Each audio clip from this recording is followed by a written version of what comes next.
Welcome to Bonn Park. I'm Sara Geidlinger. And I'm Marshall Ward. And today we have Jay Leonard. Jay is such a cool, laid-back, easygoing guy. It was such a pleasure to talk to him. He's a musician who's been playing in the area for a long time now. Jay's also created the Social Kindred app. Just pause this podcast for a minute, go and download it. It tells you everything that's going on in town that's live. So music, maybe a trivia night, special deals at restaurants. It is fantastic, and it's all inclusive as to something that you can go and see right now. And we recorded this podcast with Jay several months back when there was absolutely nothing going on. So you'll hear some of that frustration when we're talking about lockdowns and when will we be able to hear live music again. Here's Jay Leonard. Welcome to Bonn Park. Welcome to Bonn Park. Welcome to Bonn Park. Welcome to Bonn Park. Welcome to Bonn Park.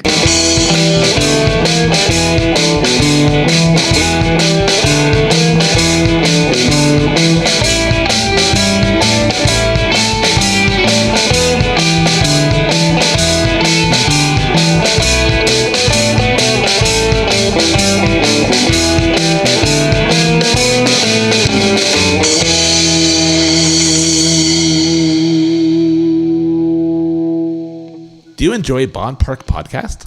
If so, we would really appreciate it if you Leave a review. like, rate, subscribe, but most importantly, Share directly from the platforms. with your family and friends. That's the best way to get the word out to everybody, and more people will get to see our show that way. So click those like buttons and share our show. Thank you. Thanks. On with the show. This is it.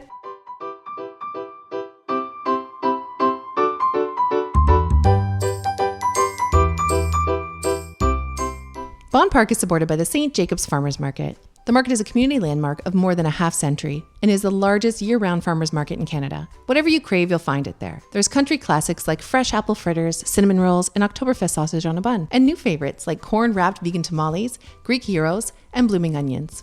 With almost 300 food and artisan vendors on site, there's something for everyone, and it makes for a great day trip with family or friends. Stay up to date on hours and events by following the St. Jacobs Farmers Market on Facebook, Instagram, or at stjacobsmarket.com. And here's a word from Summer. I love going to the market with my family. There's so much to see and do. I love trying all the different foods, and it's a great tradition for our family.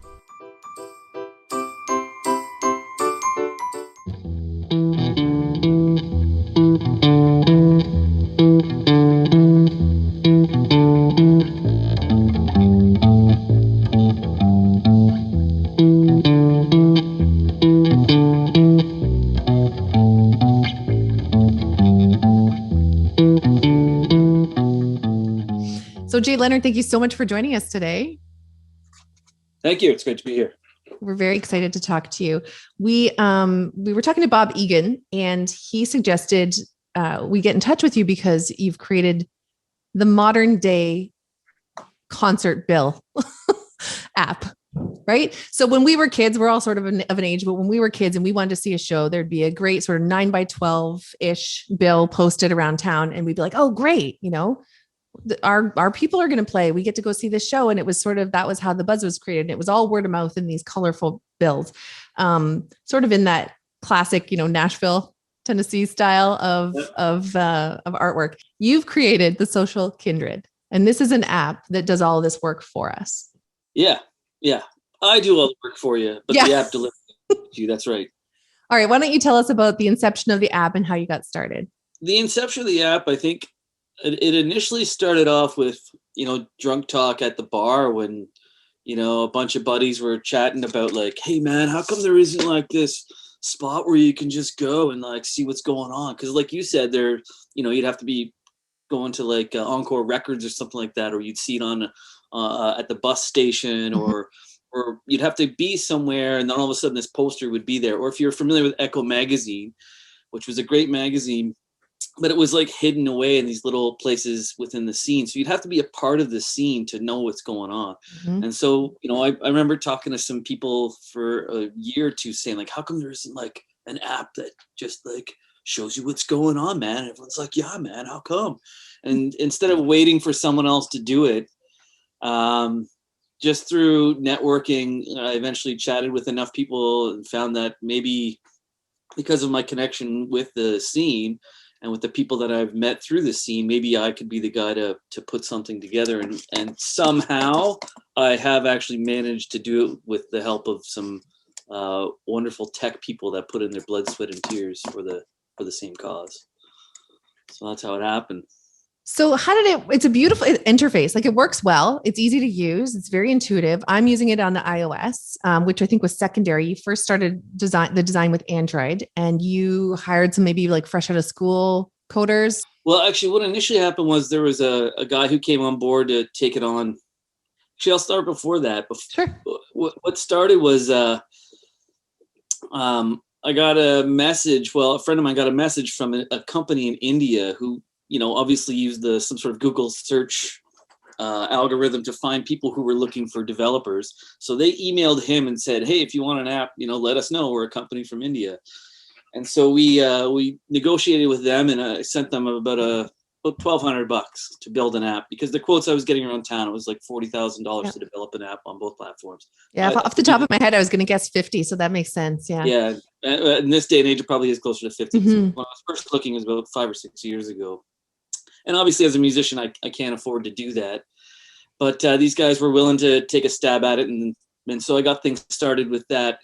The problem there, actually, and I was actually really looking forward to continuing working with these people because they were really great, but they had a hard time understanding what I was really going for. And so it was frustrating trying to work with them, and with my limited budget as well. So what it did do, though, was the app that they did send, even though it wasn't that great or it wasn't working right, was it showed other people that I was serious. Yeah. And so I ran into somebody else, actually a former student's dad, and he had heard that I was working on this app or whatever, and he wanted to know more about it. And so we went out and chatted, and he was really happy with the answers that I gave him, and he was excited about it. And at the time, I think he had the time to put in some serious hours into it. He was a developer from out of China for about 10 years or something like that. So he took it on, and he really laid the groundwork for what we still use today, and he got it started. And then he had to leave the project, and I ended up hiring whoever I could to keep it going. And yeah, there were a couple of younger people from college and stuff, and I paid them what I could, and they were happy to do it because they were more excited about the idea, I think, than anything else. And the people that are on board now are actually one guy's an iOS developer, and another guy is I think he works more like with just general software and programming and stuff like that, but he's excited about the technology that we use to develop it, and he's looking at it as an opportunity to get his feet wet and get working with that technology, which is called Flutter. And but he's a seasoned programmer, so we don't have students anymore. It's all like working people within the field who are excited about what the app does. You can tell it's, like I said, intuitive, user-friendly. It's clear. The message is clear. And I love that you have sort of a warning right now that's like, hey, as soon as you open the app, it's just like, hey, there's not much going on right now, but we are here working for you, and we can't wait until there is. Yeah, this is actually probably a terrible time to be talking about my app, but maybe whatever. I think it's a great time because, you're developing it, and we're all, like you said, we're dying to get out there. Like, haven't you already heard sort of the adage, like, we think that the roaring 20s are coming back once everyone's got their vaccination and we're safe to go out again. Like, people are going to be ready to go out and have a good time. Yeah. And I do really hope that the place people will look will be Social Kindred. And what I more hope is that Social Kindred can deliver that for them. Mm-hmm. Mm-hmm. So, and that was one of the key things that I had when I was developing it. I mean, there are apps out there that do what Social Kindred does, but it's all unreliable information. And I think that's going to be the key to its success, is that the information that's there is current and up to date, and there's a lot of info there. Well, that's one of the beautiful things too, is that, so I guess, do you have an elevator pitch for this app? Do you have, like, if somebody's like, what's your app? What do you mean? What does it do? What's your answer? I tell them that it's a local live music listings app. And beyond that, it's actually anything social within the scene. So like stand-up comedy or trivia nights. The latest edition is like discount food. Like if anybody has like food specials, it's anything that encourages people to get off their butt and go out into the nightlife culture. and put them into the scene. That's the whole purpose of the app, is to do that, is to get people actually off of their phone and out and about and doing something. That's the point of it. Was that a good pitch, or it's a perfect pitch. You're also following the golden rule, which is like, if this is just a website, or if this is just an online listing or in print, like it used to be for us when we would go out, there's duplicate information and it's not always updated, and this stuff dates really fast. So your website is just directing people to the app. No information is duplicated. And then that's the one place where it's updated. That's what I think is the beautiful thing about it. Yeah. Centralized. Yeah. Everyone knows where to go. Mm-hmm. Yeah. Right. I once heard music scenes described as like waves coming in on the beach and then they recede at some point, right? And when I look back at, like, let's say 1995, so Echo Weekly was still around, and you had the Volcano and bands like Wild Strawberries, I Mother Earth, the Killjoys, Sloan, right? Sure. I think I thought that would last forever, but actually within a few years, all of that was gone, including the fanzines like Echo. Do you remember that time and seeing it recede? That's the best way I can describe it. Yeah, absolutely. Because I never saw it coming. You know, Big Sugar, I thought that was going to go on forever. Forever, yeah. It was an interesting year, like for music, actually. Like, I think the biggest thing that happened coming up to that was both beautiful, but also helped trigger the demise. Like you said, it was the rap and grunge movement. It was such an exciting time in music. Like, when I look back on what music was before that came, so like 80s music, everything was polished and clear and perfect. It was very corporate. You know, the term corporate rock was in abundance, right? And all of a sudden, these guys who were making songs out of garbage, really, like hip hop guys, were grabbing samples or using samplers that were thrown out by other studios, and drum machines that, 8-bit processing, like, to the hi-fi guys, they were, it was kind of insulting, And so they ended up making amazing music out of that. And same with grunge, crappy guitars with people who weren't technicians, like Kurt Cobain and stuff like that. And when that happened, the music industry didn't know what to do with these acts. Like, how do you audition a guitar player who barely tunes his guitar? Meanwhile they have Joe Satriani on deck, and it's like, more people are lining up for these people who can't play. So they all started grabbing at straws. They were like, we'll just buy up every band because we don't understand what grunge is or rap is. They didn't understand what the difference between good and bad was. And when that happened, the industries went broke, the major labels. Well, a lot of the labels went broke. And so now you have no money pumping in from the big corporations into the smaller development area because they ran out. And so I think that's one of the things that happened is a lot of money went bye-bye because they just spent it in an area they didn't understand. So I've never really thought of it that way. I guess that's what also took the Canadian rock renaissance that had such momentum kind of away too, right? It would have been affected. I guess everything would have been affected by it. Yeah, I think so. Anyways, that was one of the things that I noticed.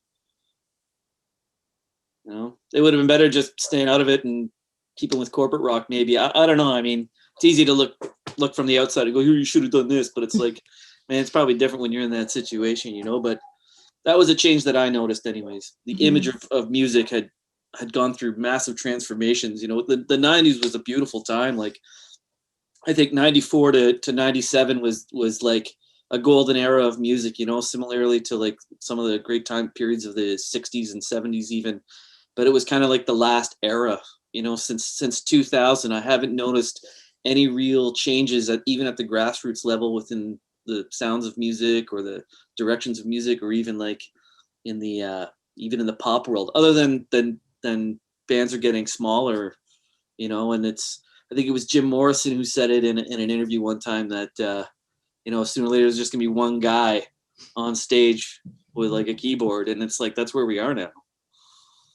So that's the only change that I've noticed. I'm picturing Cake in my mind. So those years you're describing, 94 to sort of 97. Yeah. Like those were my prime teen years. We had our favorite nights for sure, but any night of the week we could go somewhere and see something fantastic, something that would blow our socks off. Yeah. We didn't have to deal with, well, okay, we'll go see this or go see that. There was always an option, and it was a great option. Yeah. Mhm. I do think there still are options, or at least there were until the entire industry shut down. Mhm. But like, there on any given night, there's like 30 to 40 things going on in town, or at least there was at the time. And I hope it comes back to that. I think the difference between the 90s and now is there's a lot of people doing a little bit. But back in the 90s, like you said, the Volcano and a lot of other venues that were around at the time, they were decked out venues, like those massive speakers and full on light show and smoke shows and stuff like that. Lulu's was a massive venue and they had full production stuff. And it's like that's not really around. Maxwell's is trying to do that. They're the closest thing to it. But back then you had a list of 4 or 5 places and it was always something good. Now there's like 50 places. I think I had 90 venues in the app that had something going on at least once a week. So there is a lot of options. It's just kind of hard to find now. Like, A, there's no good publicity for it, and B, it's a bit of a crapshoot. Like you said before, like everywhere you went was amazing, and now it's like it's kind of hit and miss now, because so many people are doing it. Totally. There's been in the last, so pre-COVID, maybe about the last 5 years before that. Now I'm also older and maybe a little bit out of touch. Like that happens too, right? But there have been bands that come through town. I'm like, I didn't know they were here. I'll see somebody post or a friend went. I'm like, what are you talking about? I would have dropped everything and gone to that show. I just didn't know. I always found out after the fact for sure, because there's no listing. So you are definitely filling a hole in this area and in this, like we need it. There's a gap here, and you're bringing together with all these shared common interests so that the rest of us can just have a good time. Yeah. I think I just made it for myself, really. Like, it's really just so I can check the schedule. Yeah. Well, we'll selfishly partake in it. So talking about venues, because you were mentioning venues, is that Raise a Glass to Lost Venues written by you on the blog? So I have made a note here. There's this beautiful piece where you said, if the government's going to take over the nightlife, I'm paraphrasing here, and if they have the authority to shut the nightlife completely down, they have to be responsible for it, because authority without responsibility breeds destruction. Do you want to talk about that a little bit? Oh, I don't know. What part of it do you want to talk about? My criticism of the government action, or just the sad reality of our industry dying, or probably the sad reality of what's going on? Yeah, like I think there's more in that article there. I think the thing that I was really most frustrated with was that, it's not like people they don't want to go out, and it's not like the music industry did anything to turn people away, or the restaurant owners like provided poor service or poor food, and that's why people aren't, supporting it. It's that somebody somewhere else who's not really involved with the industry just went and cut it all off. And I think that was really annoying to me, and like it's very irresponsible what they did with that, with that decision-making process. I totally agree with the shutdown. You have to do it, and you have to protect everybody's safety. And I think there's a way that you can do both. I think you can keep everybody safe, but still permit everybody to earn a living and still keep our humanity, Mm-hmm. Like keep that alive too, because I think that's the thing that we're all missing really is the camaraderie and stuff like that. I mean, yesterday I really could have used a pub, because a local friend of ours, a musician in playing, just passed away there. And I was just thinking about how perfect this would be to just go to a pub and have a couple of pints with some people that are there for the same reason, and grieve with people that you don't see unless you're in the presence of the person who passed away, like you'd all be there for the same reason. And it's such a therapeutic place. Like it's as therapeutic as going to a psychiatrist, or as spiritual as going to church, as far as I'm concerned, to go to a pub and share that, especially if there's music around as well, and it's like, that's maybe what I miss the most from the shutdown is that not just that those places are gone or that the musicians can't play, but I don't have that place to go to, like we always say things like, go out and support your artists because they need your support, or go and support local venues because local venues need your support. But the reality is you need to support those things because you need them. And they were just taken away by some other entity. So that's probably my biggest frustration with the whole thing that's going on there. So local author Dave McPherson, who wrote a book about the Horseshoe Tavern and is currently writing one about Massey Hall. When the pandemic hit, he said, I think it's going to be a long, long time before we see music venues and people and crowds standing around listening to music again. Is that how you feel, that we're still a long ways away from that? I mean, I think that's the government's call. I think everybody would love for it to come back right away. It's going to depend on the, what the scientists recommend and what the government ends up doing based on whatever information they make their decisions on. My hunch is, from what I've seen, is that it won't be till really next year at the earliest before we get anything close. But you never know. I think the decisions of the politicians are based off of what's going to get them elected. And if there's enough outcry and enough push, maybe they will permit it. And it might not be the right decision sooner than later. But I think that's what the decision process is being based on. And so just from what I've seen and, the people that I've talked to, doctor friends on the front line and reading about stuff in the newspaper, I think I think it's probable that it won't be till next year that we see anything close. Well, I think there will be some music stuff, throughout the summer, similar to what we had before, like 100 people outdoors, like scattered, especially with the vaccine and stuff like that. But, the days of like everyone just having a good time, I'll be surprised if it's this year. Jay, something I think about sometimes is when it comes to Waterloo Region is I'll see this happen. If Kevin Kane of the Grapes of Wrath were to come and do a solo show, it'd be pretty small. The attendance would be a pretty small show, right? But if the Grapes of Wrath came, probably, I'd go see the Grapes of Wrath. I've seen this where Jay Sempko of the Northern Pikes has come to town, or maybe someone like Brian Potvin. Again, pretty small show.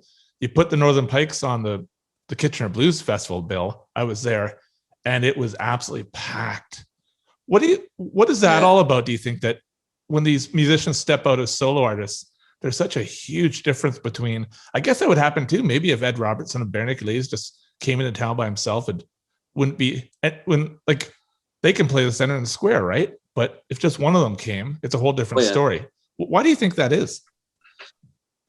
I think that's just promotion in general, poor promotion. And also too, like when artists branch off and they do like a solo project, they're not doing all of the hits that they've done with the other band, They're writing their own material now, and that stuff isn't popular and it isn't known, so people can't show up and they're not familiar with the tunes. So it's kind of like starting from scratch, but it's not exactly like starting from scratch because you're obviously an experienced musician when you're at that point. It's funny that you mentioned the Jay Semko one. He played at the Circus Room here in town. I was there with Paul McLeod opened. Yeah. I did sound for that show and it was empty. Yeah.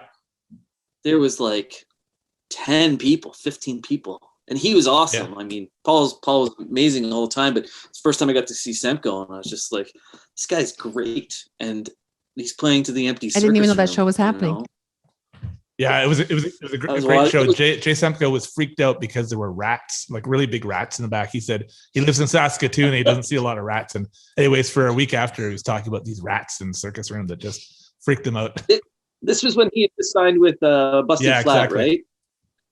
Yeah. Yeah, it would have been like the International Superstar tour. Yeah, I just think it's just, I shouldn't say poor promotion. It's probably no funding in promotion is probably what it is. Because those shows, I don't think a lot. So I was going to say those. I was going to say that. I was going to say, you can say yours after too. I was going to say that there's a lot of money that goes into putting on shows, and it's a massive investment, and there's not always a return. So, and it usually comes out of the musician's pocket, and they're also the ones paying a whole bunch of other people. So, yeah, that's yeah. In fact, Jay would have been paid just a few $100 for that show. I'm sure. Absolutely, wild. Marshall, let's take a moment to hear from this week's sponsor, the St. Jacobs Farmers Market. And Yogan Shake, located right in the center of the main market building. We had a chance to talk with Victoria Martz, Okay, I'm Victoria Martz, and I am the owner of Yogurt and Shakes here at the St. Jacobs Market. We sell frozen yogurt, smoothies, salads, and wraps. So I've been doing this for about 17 years almost.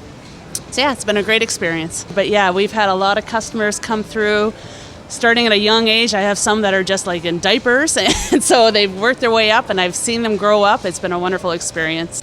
Let's hear from Victoria about what she has to offer, all those delicious, amazing foods at Yogurt and Shake. My main focus is smoothies and fresh salads and wraps. This is just a complimentary item to get me through the winter, because otherwise frozen yogurt doesn't do a whole lot in the winter. So my main focus really is my wraps. Yeah, I do fresh salads every day. Like I have a special salad of the day every day, something different. We try to use all organic product. We try to use product from our markets here. Today we have a blueberry and peach salad, and product is coming from here, and it's organic. So it's a great combination. I do all my own dressings and everything, so I'm just trying to get everything just homey feel, and that's what I consider our booth is to be, kind of like a home booth. I get a lot of vendors that come to me, which I really appreciate. They're a fantastic group of people, and I try to make it a little more a healthy experience for the customer.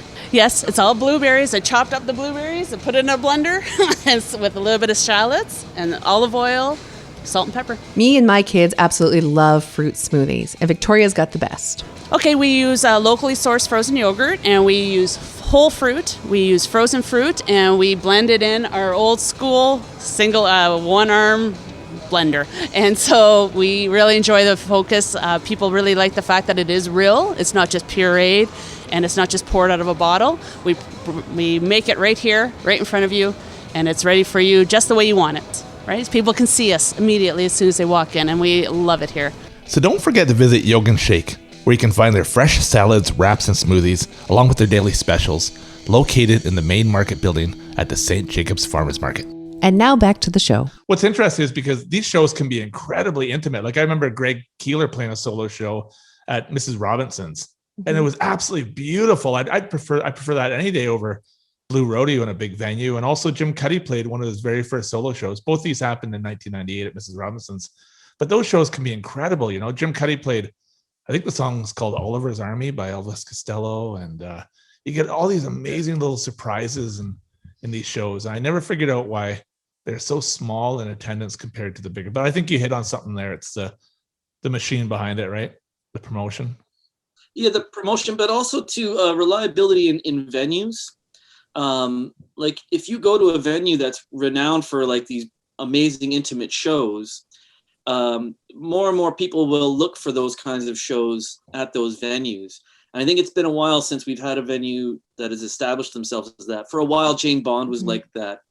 You know, if you saw any artist's name on there, you could probably, they kicked it off with Hayden, right? It was the first live show that they ever did there. They had a lineup that went all the way down the street to like Waterloo Town Square for a venue that fits 60 people. Like, it was insane.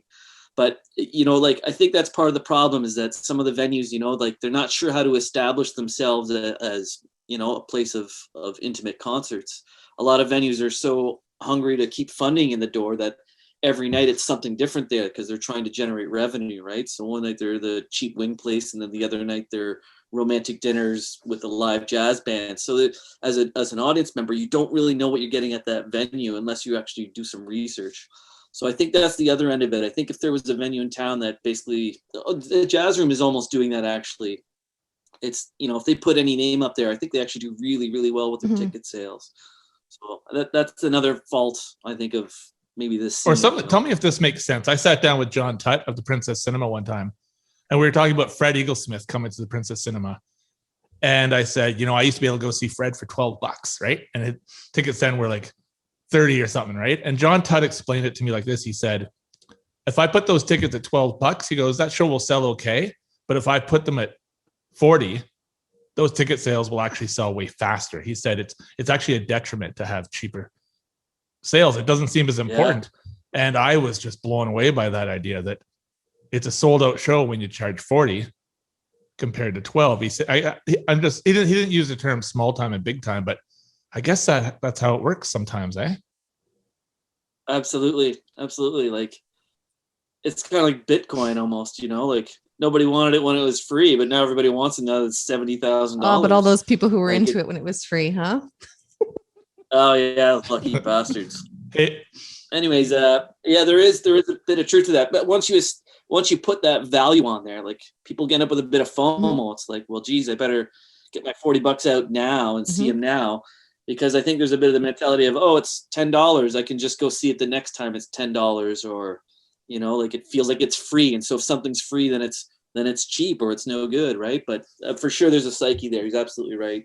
Appropriate pricing, yeah. There must be something to when you're talking about the solo artists coming through, Marshall. When we were talking to Gary Stewart, the concert promoter and owner of what was family owned Super Skate 7, which turned into The Twist, which turned into Revolution, which turned into Flying Dog. Maybe I might be missing a few in there. Am I? the vid. The vid. Yes, the vid. He was saying there were very specific rules in those days about how and who could promote stuff. So like he couldn't go and promote. I think his specific example was the Tragically Hip at that time. He couldn't promote it. It had to be the band's promoter. And as a result, it was a bit of a bomb and the whole thing fell apart. Yeah, someone went and reported him, and then Emmanuel Patterson at U of Waterloo ended up bringing the hip into their venue. And just anyways. But there could be rules with the solo ones coming through that I'm just spitballing here. I don't know. Yeah. Yeah, I think again, it has to do with, like, if you're signed on as a band with a company, a production company, right? And yeah, they'll have publicists that take care of that stuff. But as a solo artist, that entity isn't signed on. That's a whole other agreement. So you don't have to necessarily pay all of the royalties and all the other stuff that your band might have to pay, but you also don't get all of the services. And I think the other thing too, why they say things like the venues can't necessarily publish anything for promo, is I think they're worried about branding. I think that's the other thing, right? They have to worry about that stuff. All the new things. And the other thing too is it takes liability off the hands of the club, right? But at the same time, like the way the industry works, which is totally garbage, by the way, the liability of the success of the show falls onto whoever's doing the promotion, stuff like that. However, the venue owner is the one that's going to lose the money, because they're the ones that probably had to commit all the funding. So it's weird.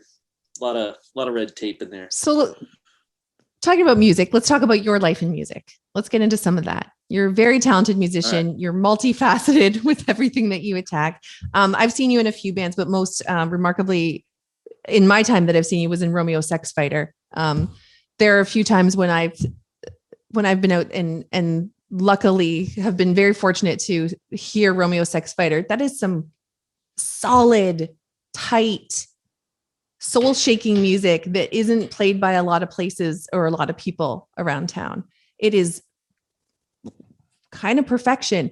And I'm not trying to blow smoke up your ass. I'm not. It's all of the delicious pieces together. And I've seen RSF with Paul McLeod and I've seen RSF without Paul McLeod. And of course, nobody can replace Paul McLeod in this town. That's a huge loss to our community. I think we're coming on about 5 years since our community lost him. But I'm not trying to belittle. I'm just saying, like, even without, that is a gorgeous sound. Yeah. Thank you. Do you want to talk about the inception of that band? I don't want to mispronounce the other band's name. Is it the Gaes? The Gaes. Okay. Gaes. And any, sort of your other musical experience. And did I hear you say that you teach also or taught? No, I used to teach. I usually get people bugging me saying like, Jay, you should teach, or I want to take lessons from you. And I just cave because they're new players and it's really easy to teach somebody new something, right? That's not so tough. But the reality is I had good teachers, and I would hate to do a disservice to the music education community. Like, you really need to be set up to be an educator, I think, as a musician. And I don't have the right setup for it. So I don't do teaching. I did do it for a little bit, but I leave that to a different group of more experienced people in the area to do that. Yeah, the Gaes I'll talk about really quickly. That was a band that me and my dear sweet wife started.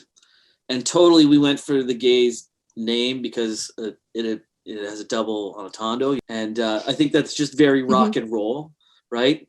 It doesn't mean anything other than it's a double meaning, like Sex Pistols or whatever, right? It's just rock and roll. They like have a sexy kind of name, right? But then the E in there all of a sudden turns it into a play on the on Gaelic. right? And so, yeah, that's the band that my dear sweet wife, she's originally from the British Isles, and she can sing in Gaelic, Irish Gaelic, and Welsh. And she plays the harp, and we got an accordion player and a fiddle player and a whistle player, and it's sounds that you don't hear from, like, you know, the blues bands around town that are more common and stuff like that. And so for me, as someone who came from the rock and roll world, I was just like fascinated by this, like these soundscapes that he get there. It was awesome instrumentation. I just thought it was wicked.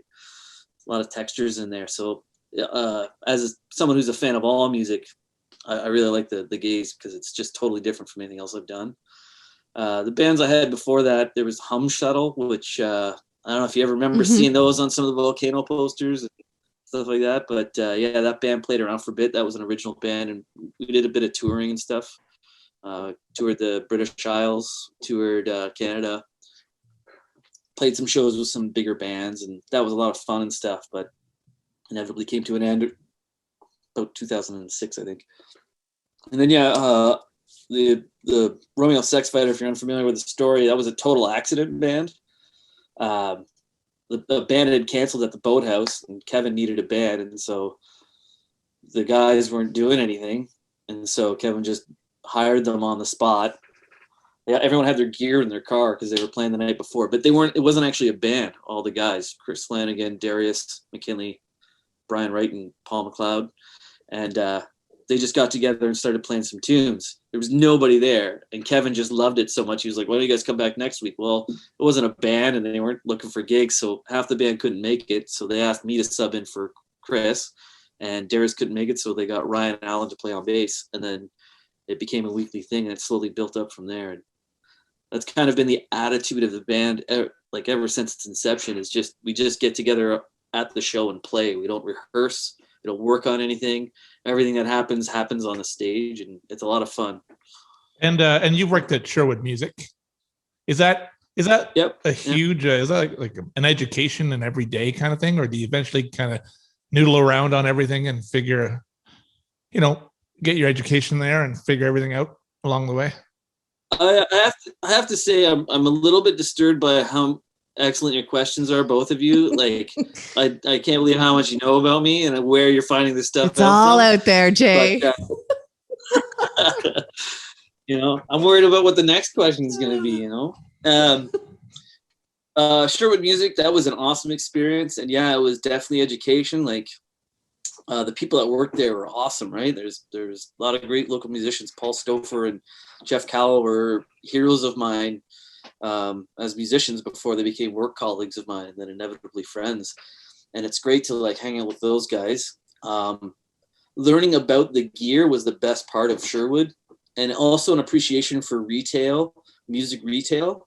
I think it's a common thing when you go to a music store and like the guys that's there is a total dweeb, and they talk down to you like they hold some kind of superior position at a music store. They're better connected and they know stuff that you don't. That's a very common attitude of people at music stores and music production stores. And at Sherwood, it wasn't anything like that. The guys were all about, we're here right now not to promote ourselves as musicians or to sell ourselves. We're here to make sure whatever musician walks through the door gets what they need to put on their show. That is the role of us as a retailer. And it was really cool to see that, like these guys behind the counter that could blow anybody away on stage. And here they are working their butts off and sweating their bag off just to help other people. So we actually bought all of our podcasting gear at Sherwood. Not an ad for Sherwood, but it could be. You should call us. Yeah. And we did our research, our internet research. We knew what we wanted to buy, but I still went in there like, listen, I'm not really sure what I'm doing here. I'm kind of winging it. What is your best advice? And they made some adjustments, and nobody made me feel like an idiot. Like I was just like, I'm doing my best here. We're trying to create the show, but we don't want it to sound like crap. Who shot you there? Was it Colin? Tall, yeah, skinny kid? Yeah. Colin, he's great. I used to play with Colin. He's awesome. His band is Highness, and I think they're the best local band right now. The best local. Yeah, I used to play with Colin, and his band's called Highness, and I think they're the best original band around right now. They're I'm writing it down. We'll check it out for sure. Yeah, Hynes. Not how I spelt it. Yes. Okay, Hynes. Okay. Hynees, Okay, I think. perfect. Maybe, Yeah, very helpful, and walked us through the whole process. So we felt like we were like in good hands, you know? Mhm. Yep, he knows his stuff too. He's good. We had Mark Logan of Encore Records on, and he talked about how he couldn't really see into the future too well in terms of how big labels, record labels, he said, don't want to make product anymore, you know? And he's not sure what that will look like years from now. Can you imagine that at a point where we don't have records anymore, even like vinyl or independent record stores?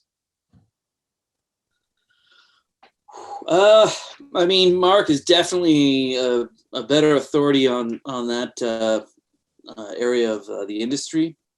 I don't think it'll go away completely. I do think, like, I know myself, I'm a avid vinyl collector. Like, I get all of my music still on vinyl. All the bands that I listen to, I get the vinyl on it. And Mark will attest to that. Like, I'm in there all the time. Whenever the people I listen to come out with a new piece of music, I got to get the vinyl.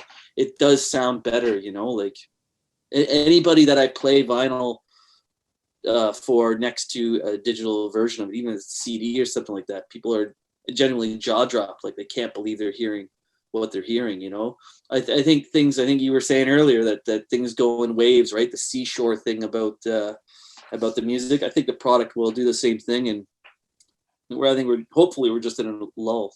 But I think it'd be a sad day if we just went to digital. No product. The vinyl sounds better because it's not compressed. Yeah. Your brain doesn't have to fill in, and you're getting a full you know, endorphin response. Yeah.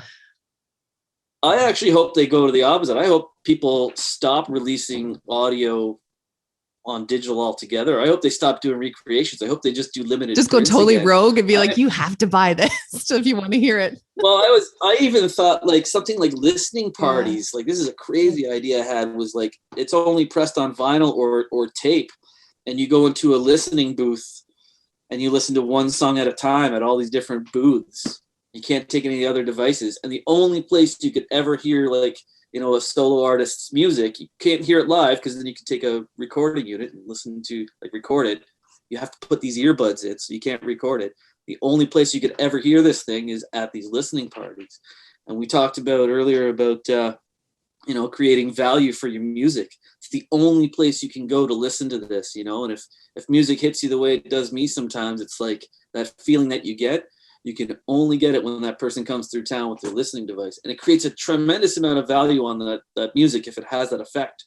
You know, you could stick a $50,000 price tag on that song if it has that effect, because it's just like an original piece of art, you know, hanging on somebody's wall. You know, for some reason that's okay, but buying a song for $50,000, that's ridiculous. But I think it's all because we saturate it with these like really cheap knockoffs, right? So I can actually foresee, like, what Mark is saying, that maybe the elimination of it, but I do think there will be this market of the physical market, and it could blow up.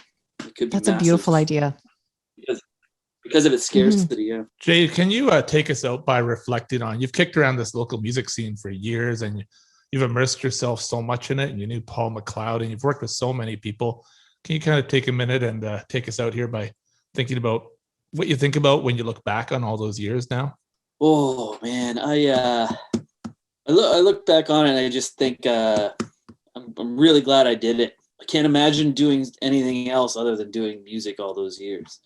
Like, it was the best. Like, sleep into whatever you want. You get up and you go and play music for a bunch of people in a room and hang out with your best friends and your idols and your heroes and stuff like that. Like, it's pretty awesome, you know.